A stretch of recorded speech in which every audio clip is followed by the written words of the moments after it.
Ready na ba kayo sa pasabog ko? Ay ano, ang babaeng pinipilit na hindi na daw niya gusto yung asawa ko, na mahal na daw niya si Carlos Benitez. Ayan, huling-huli, nakikipaghalikan sa lalaking kinabit niya, ang asawa ko! Tama na, Moira. Sinisira mo lang ako. Sinisira mo lang sila Carlos at saka si Lynette. Umalis ka na! Take advantage ka kay nanay! Dahil sa ginawa mo, malabong makasama ko po ulit kayo ni nanay! Sorry, anak. Patawarin mo ako. Huwag ka po sa akin mag-sorry. Kay Doc Carlos ka po at kay nanay ka mag-sorry. Meron ba akong sinabing ayaw ko na? Bakit bumibito ka na? Dahil ba gusto mo si RJ? Wala akong aaminin sa'yo dahil hindi ko na gusto si RJ, hindi ko na siya mahal. Matagal na siyang walang halaga sa buhay ko. Tatay na lang siya ng anak ko. Yun na lang yun. Yun na lang yun. Tatay lang siya ni Annalyn. Ang ginagawa mo dito? Gusto ko lang mag-apologize. Carlos! Carlos! Carlos, tama na! Bakit mo kami sinisira? Dahil gusto mo magkabalikan kayo? Aminin mo! Dahil mahal mo pa si Lynette! RJ. RJ, please. Umalis ka na. Carlos, wala na akong gusto kay Lynette. Hindi ko siya mahal. At wala akong plano na sisirain kayo. Hindi ko aagawin sa'yo si Lynette. Kaya sa akin ka magalit, huwag kay Lynette kasi wala siyang kasalanan. Tigilan mo na si Lynette.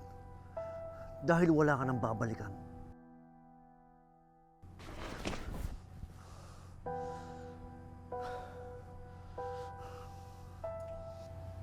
RJ. RJ, please, umalis ka na. Lynette, please. Please, umalis ka na.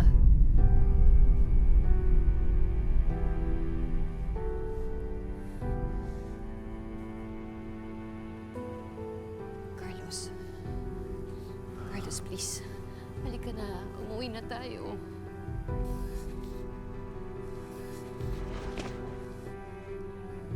Huli na to, Lynette. Carlos, Putulin mo na lahat ng koneksyon mo kay RJ. Dahil kung talagang mahal mo ako, susundin mo lahat na sinasabi ko. Carlos, nasasaktan ako. Carlos! 2 beses mo na ako pinahiya. Nung proposal at ngayon. At hindi na ako papayag pang ipahiya mo ako. Dahil kung hindi ko alam kung anong pwedeng gawin ko sa'yo. Carlos! Nagkakaintindihan tayo? Carlos, nasasaktan ako. Itawan mo ako. Nasasaktan ako.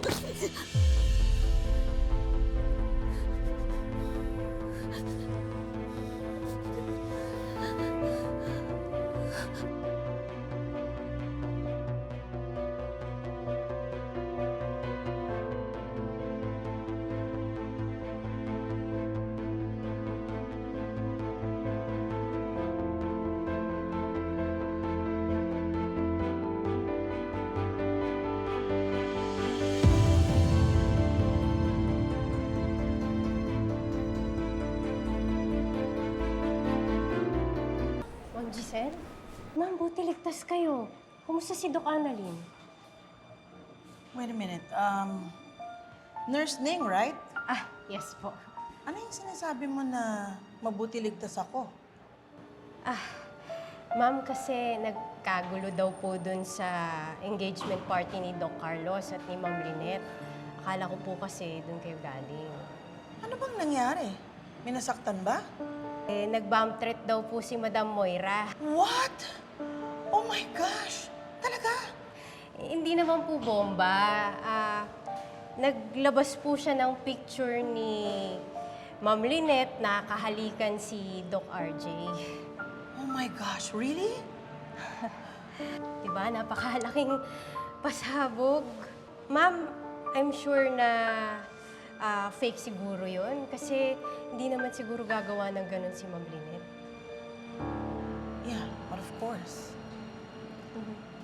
True. Ang hindi ko maintindihan, bakit ba ayaw tigilan itong Moira na to, sila Lynette? Gusto niya bang kamuhian na siya ng lahat ng tao ng buong mundo? Wala na siyang kaibigan, wala na siyang kakampi. She's got nothing.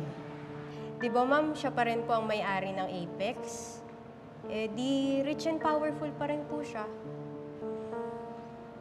Well, you're right. She still has power. But you know, all power can be extinguished. Excuse me.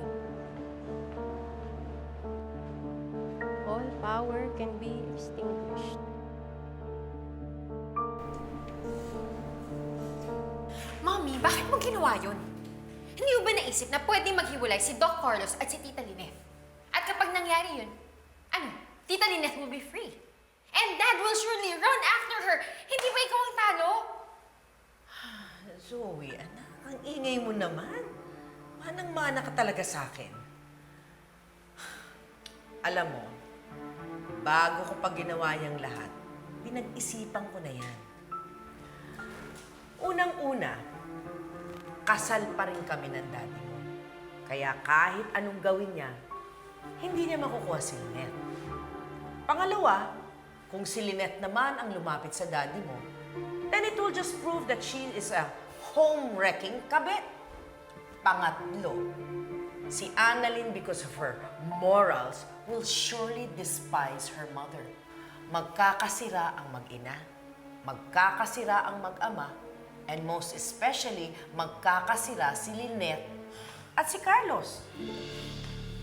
Pero sige nga, sigurado ka ba na maghihiwalay si Doc Carlos at si Tita Lynette? Hindi pa ako sigurado, but it will surely affect their relationship. So, ako ba talaga ang talo? Oh my gosh. Pero Mommy, paano mo nakuha yung picture na yun? Inedit mo? Pina-edit mo? No, of course not. Nakita sila ng tita ni Risa mo. Ako na lang ang pupunta sa'yo. Nasaan ka ba?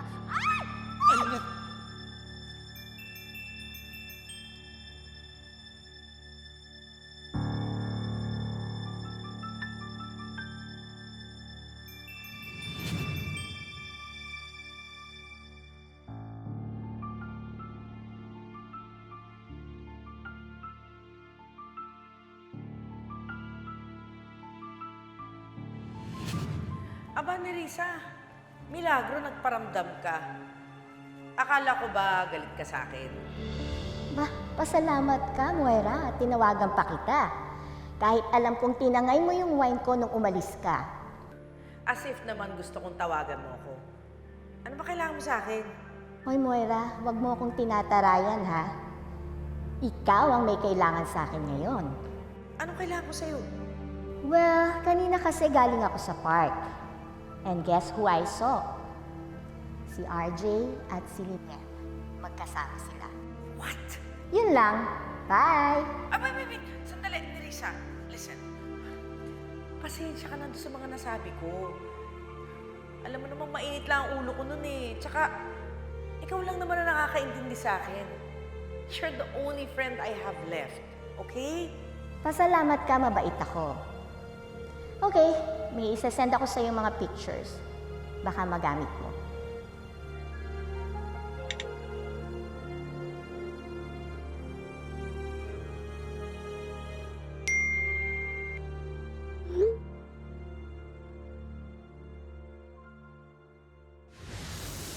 Mabuti na lang, hindi nagalit sa akin ang tita na Risa mo. Kahit tinawag niya akong Dora.